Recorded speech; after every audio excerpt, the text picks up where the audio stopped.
deuxième section du musée Terra Sancta, consacrée aux collections archéologiques du Studium Biblicum Franciscanum, a été inaugurée au couvent de la Flagellation à Jérusalem. Le 24 juin est un jour de fête en Terre Sainte. L'église locale s'est rendue au lieu de la nativité de Saint Jean-Baptiste pour célébrer le dernier parmi les prophètes et le premier parmi ceux qui ont été témoins du Christ Sauveur. Le 29 juin, l'église célèbre la solennité des saints Pierre et Paul. En Terre Sainte, ces hommes ont été appelés par le Seigneur pour être ses apôtres. Le frère Eman Batich est né d'une famille chrétienne locale. Frère Oscar Parra est venu du Mexique pour étudier en Terre Sainte. Un seul charisme et un seul appel au sacerdoce. Créée en 1851 dans la ville sainte, la société exerce ses activités dans plusieurs domaines en fournissant une aide aux plus démunis.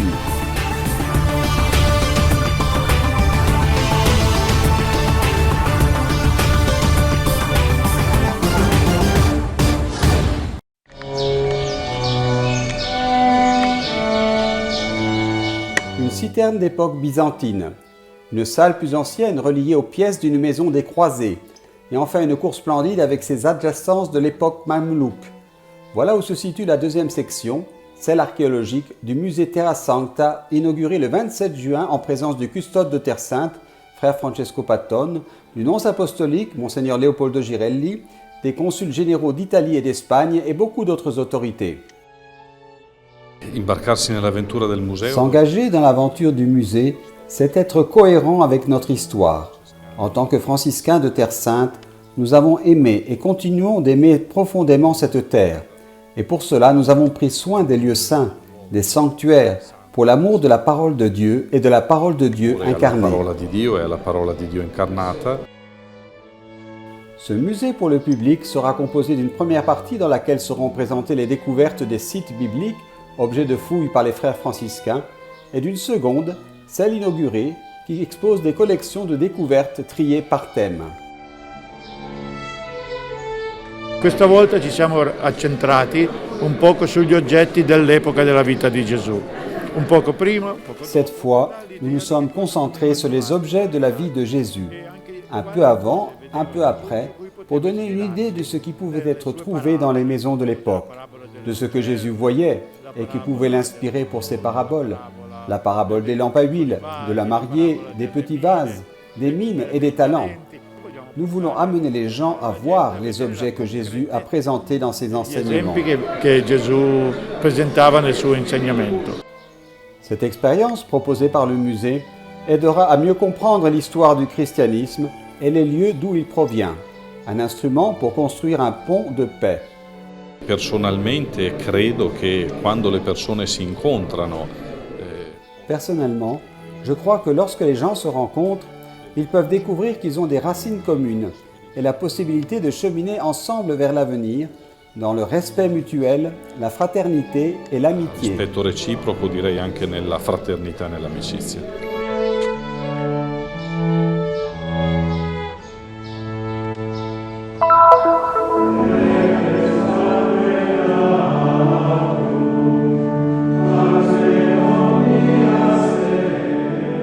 Ain Karem est l'un des villages les plus liés à l'histoire de Saint Jean-Baptiste. Ici, dans l'église qui lui est dédiée, frère Francesco Pattone a célébré une messe solennelle. L'endroit, dont la vénération remonte aux périodes romaines et byzantines, est décoré avec des peintures du XVIIe siècle qui nous aident à imaginer comment vivait celui que la Bible décrit comme un homme portant un vêtement en peau de chameau, une ceinture de cuir, et qui se nourrissait de sauterelles et de miel sauvage.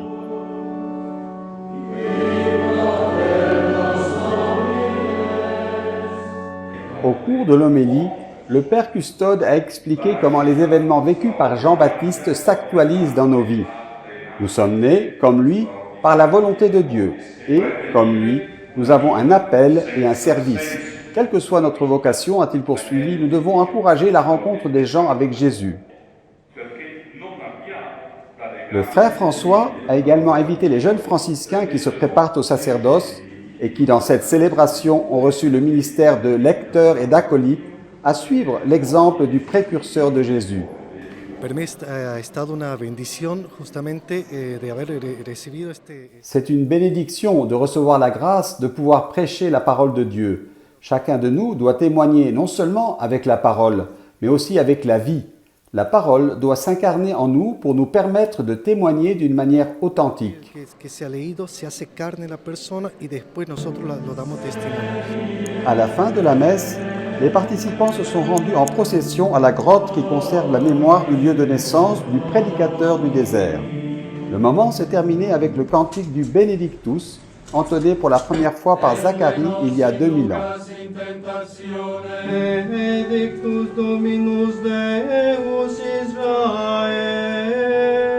Há pouco tempo estou aqui na Terra Santa. Je suis ici en Terre Sainte depuis peu de temps et c'est une grâce incomparable qui restera certainement en moi, non seulement maintenant, non seulement aujourd'hui en ce jour de Saint Jean, mais durera toute ma vie chrétienne. La célébration d'aujourd'hui m'a fait réfléchir sur le fait que moi aussi, nous tous chrétiens, nous sommes appelés à être des précurseurs de Jésus-Christ. Precursores de Jesus Cristo. Toujours à Ein Karem, un autre lieu lié à la vie du dernier parmi les prophètes et le premier parmi ceux qui ont été témoins du Christ Sauveur, est l'ermitage de Saint Jean du désert. San Giovanni, si sa da Vangelo. Saint Jean, d'après l'Évangile, vivait dans un lieu désert qui correspond à l'endroit où se trouve le couvent, aujourd'hui sous la garde des franciscains. Comme nous le savons, Saint Jean-Baptiste est considéré comme le plus grand parmi les enfants nés d'une femme, sanctifié dès le sein maternel. Il s'est retiré dans le désert pour se consacrer à la prière et à la pénitence, puis annoncer la venue de Jésus, le Messie. Ici se trouve la grotte vénérée depuis le Moyen Âge. Sempre ricordiamo, vogliamo di più capire chi era San Giovanni, come è vissuto. Chaque fois que nous voulons comprendre Saint Jean, sa façon de vivre, de penser, de servir les autres, nous devons comprendre que pour lui, tout a ses origines en ceci: aimer Dieu par-dessus tout. Tutto arriva da questo che lui di più amava.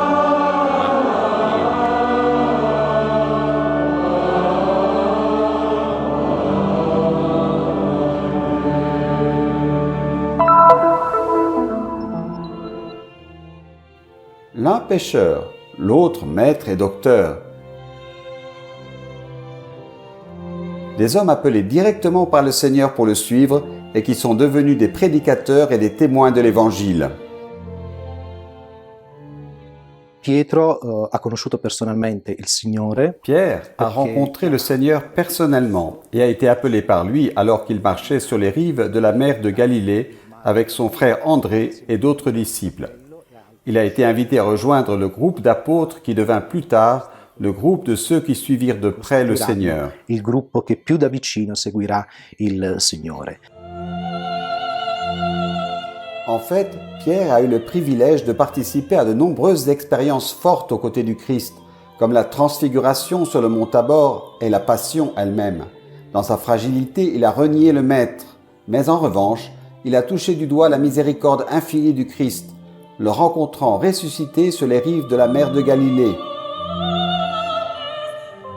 Paolo invece non ha conosciuto personalmente il Signore, però lo ha Paul, d'autre part, n'a pas connu le Seigneur personnellement, mais lors de son voyage à Damas, il a eu une vision de Jésus ressuscité qui s'est manifestée à lui et lui a confié la mission d'annoncer l'Évangile aux gentils, d'aller au-delà des frontières d'Israël pour proclamer la mort et la résurrection du Seigneur à ceux qui étaient loin. resurrezione del Signore anche a coloro che erano lontani. Différents l'un de l'autre, Pierre et Paul portaient en eux quelque chose qui les unissait: le courage apostolique et le désir de proclamer à tous les peuples la victoire du Christ sur la croix. Cela a conduit les deux apôtres, comme le dit la tradition, à se rencontrer à Rome.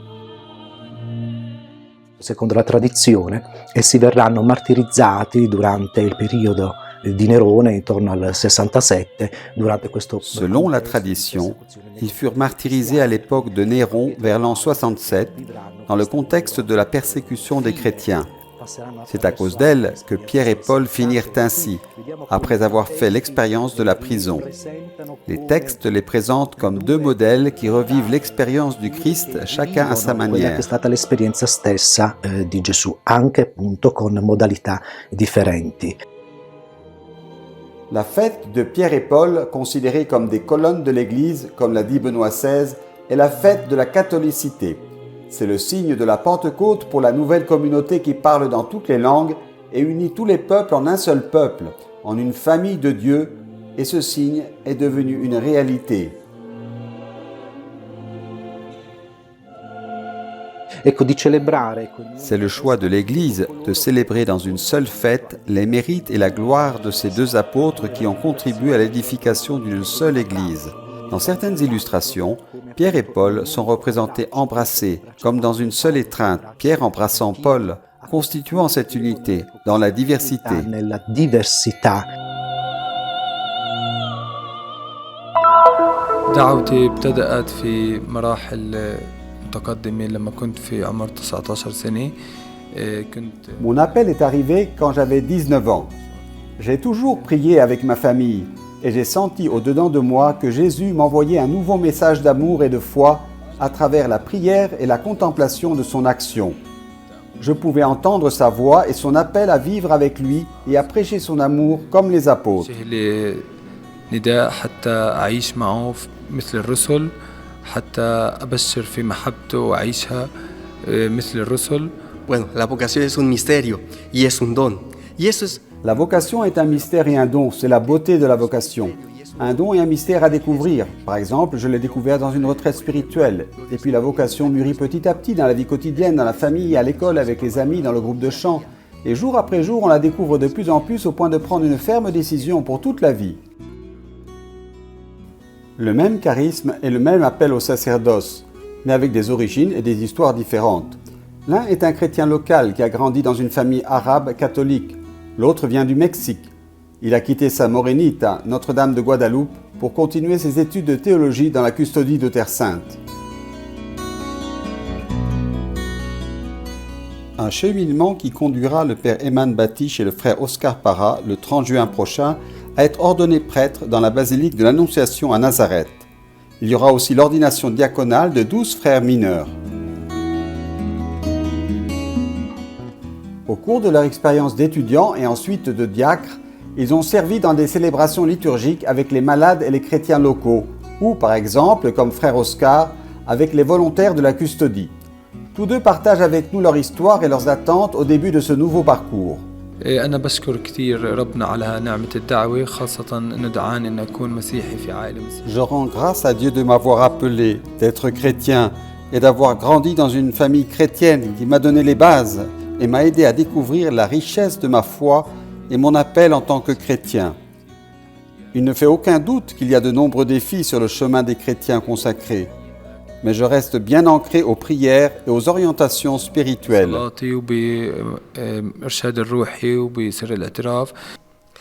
Los desafíos son bastantes. Les défis sont nombreux et le principal est surtout de garder la joie. Pour un frère franciscain, je pense que servir Dieu avec joie, avec émotion, se donner et passer sa vie pour le royaume de Dieu et pour son Église est un aspect très difficile et l'un des plus grands défis que je dois affronter. Creo que es el reto, uno de los retos principales que tengo que afrontar. Chaque fois qu'ils touchent les vêtements liturgiques, ils imaginent le jour de l'ordination. Dans chaque détail des préparatifs, il y a le désir de répondre à l'appel de Dieu. Des désirs qui sont le fruit de cette terre et des aspirations pour l'avenir. Je suis fier de servir en Terre Sainte et d'être ici à l'endroit où le sacrement de l'ordre a été institué et où Jésus s'est personnellement livré sur la croix à tout être humain. Mon service ici complète le message du Christ pour sauver le monde. Je suis heureux de servir tous les chrétiens et les gens en Terre Sainte.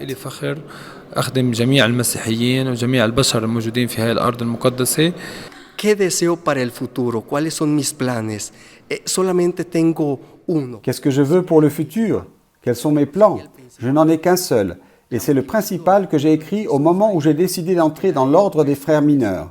servir Dieu et son Église partout où il y a besoin de moi. Es servir a Dios y a su iglesia en donde quiera que ésta tenga necesidad. Frère Eman restera en Terre Sainte. Frère Parra retournera dans son pays. Un échange de dons et une étreinte qui ne sont pas une simple salutation, mais un encouragement à la mission et au service de tous.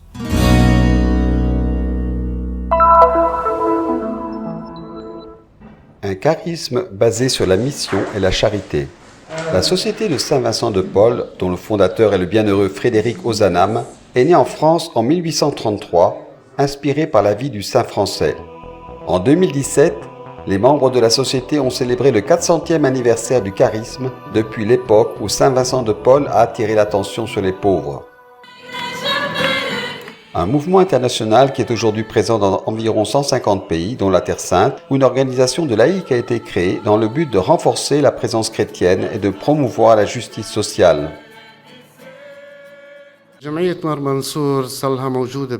La société a été fondée à Jérusalem il y a plus de 155 ans. Elle a commencé ses activités dans un petit hôpital près du Saint-Sépulcre et depuis lors a pour but d'aider les personnes dans le besoin, comme celles qui ont vécu dans des conditions difficiles pendant les deux guerres mondiales, ainsi qu'après 1948 et 1967 et jusqu'à aujourd'hui.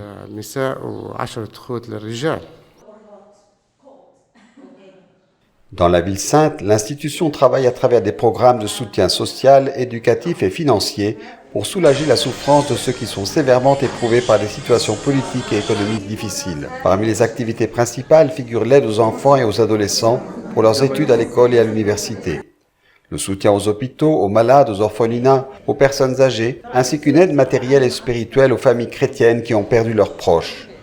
Au cours des 5 dernières années, plus de 1000 personnes ont été aidées. Nous avons d'autres petits programmes, comme aider les familles et renforcer le rôle des femmes à la maison, par exemple en payant des frais de garderie pour permettre aux mères d'aller travailler et de soutenir leur mari, ou de les laisser apprendre un travail. Nous sommes des volontaires et nous portons une attention particulière à la présence chrétienne dans la vieille ville de Jérusalem, compte tenu du déclin continu du nombre de chrétiens. La conférence 20e de Jérusalem offre également un soutien à d'autres conférences dans les territoires palestiniens. Un autre projet est en cours dans la bande de Gaza. Actuellement, plus de 60 familles chrétiennes vivant dans des conditions difficiles reçoivent des contributions pour subvenir à leurs besoins. Un travail bénévole est le dévouement d'une équipe dont tout le monde est très fier. L'emblème de la société représenté sur le drapeau est un poisson, symbole de Jésus-Christ, à l'intérieur d'un cercle représentant le monde et tous ceux qui doivent être atteints par la charité.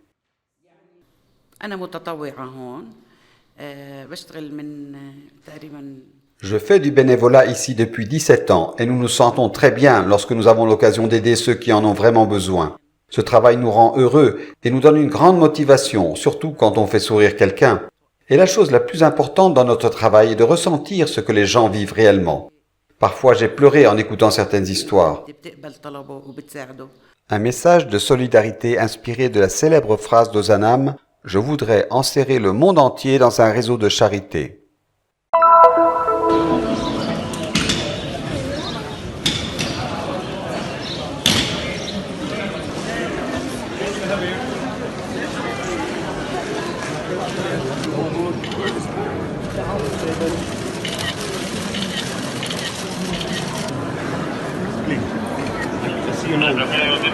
This is the circle. Should we just reposition? There he is.